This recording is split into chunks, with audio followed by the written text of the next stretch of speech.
Greetings to the Blender community. I'm starting off my YouTube channel today by explaining how to recreate the Dolly zoom effect accurately in Blender. Dolly zoom basically refers to the effect created by zooming in an object while the camera is moving away from it, or zooming out while the camera is getting closer to the object. There are plenty of tutorials explaining that and how to get a similar effect, but the only ones I could find were manually animating the position of the camera and the field of view, which requires a lot of trial and error to get right. My thought was, there must exist some people out there that are much smarter than me, that have done the math, and have figured out the equation that connects the distance from the object and the field of view that the camera is supposed to have in order to create the Dolly zoom. Did some Googling and figured out there are. So, this equation calculates the distance from the camera given the width of the object and the field of view in degrees. Granted, this equation is getting the distances and widths in meters. I guess this works for millimeters as well though. In any case, at this point, we have to take a step back and realize what is it that we actually need and what we already have. So the position of the object and the camera are known. Their distance can be calculated. The width of the object is also known, but the field of view is the value that we need. If you're feeling kind of rusty with math, or you're too bored to solve the equation for the FOV like me, you can ask ChatGPT to do it for you. And make sure that you don't make any mistakes with your parenthesis placement. Awesome, we have our equation. Now we need to somehow tell Blender to execute this equation, and for that we're going to use a driver. Drivers basically allow you to connect nearly every parameter within Blender, and you're gonna see how that's a bit of a problem later on. Let's add an empty in our scene that serves the purpose of the object's position. Now we're gonna go to our camera's focal length, right-click, and select Add Driver.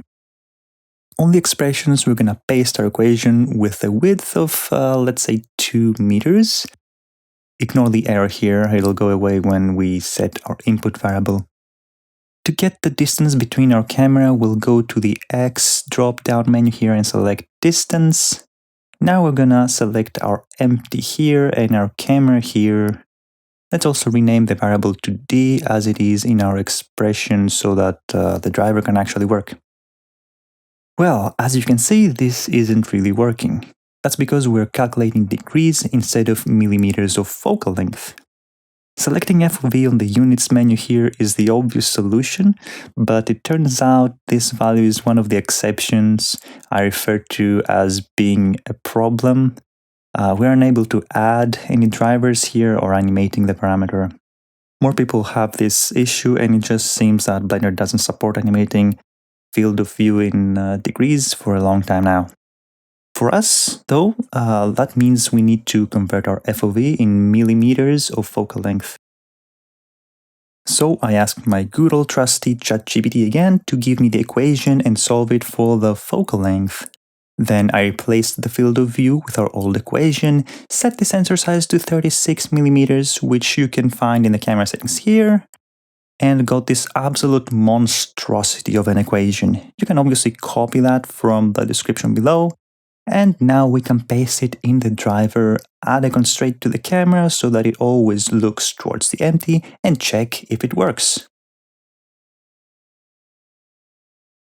Beautiful. I will also add a 2x2 plane here to make sure that our width of 2 meters that we set at the beginning is actually correct, and wouldn't you know, it is perfectly accurate. Now to make things a little more versatile, we might need to have control over the field of view of our camera. See how this empty has a width of 2 meters? Its scale shows 1, so I want you to scale it down to 0.5 and then press Ctrl A and apply the scale. Now the width of the empty corresponds to its scale. Let's bump it up to 2. Back to our camera's driver, add a new value. On the drop-down, select Transform Channel and select the empty. Now on the Type menu, select Average Scale. go back to the expression and take the variable's name, in this case it was automatically named var, and put it where the width number is supposed to be, right here.